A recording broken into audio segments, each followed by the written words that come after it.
ما ينفعش نكون بنتكلم عن السيلف ديسكفري وما نجيبش سيره واحد من اهم الناس اللي كتبت في التوبيك ده.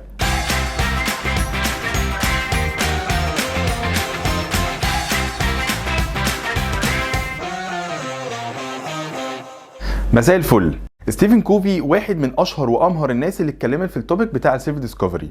عنده مؤلفات كتير جدا، وواحد من اهمهم هو 7 Habits of Highly Effective People.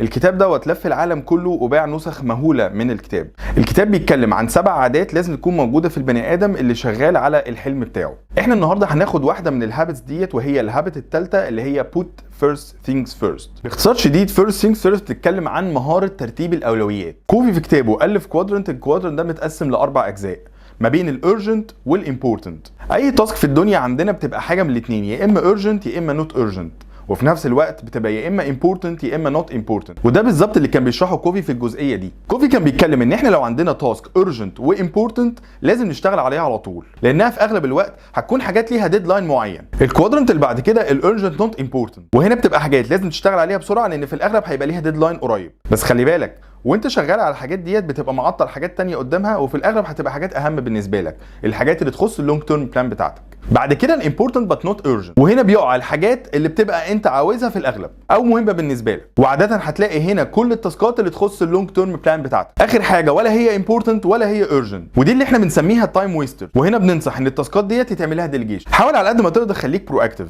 لازم تعرف الحاجات اللي انت شغال عليها واقعه فين في الكوادرنت ده، وزي ما قلنا لو لقيتها في النوت امبورتنت نوت urgent حاول على قد ما تقدر ما تعملهاش. كوفي بيقول ان انت لما بتبقى شغال على حاجه بتبقى في الاغلب قدامها الناحيه الثانيه قايل لا لحاجه ثانيه، فلازم تبقى عارف كويس جدا انت قلت لا لايه وشغال على ايه. ونشوفكم الحلقه الجايه.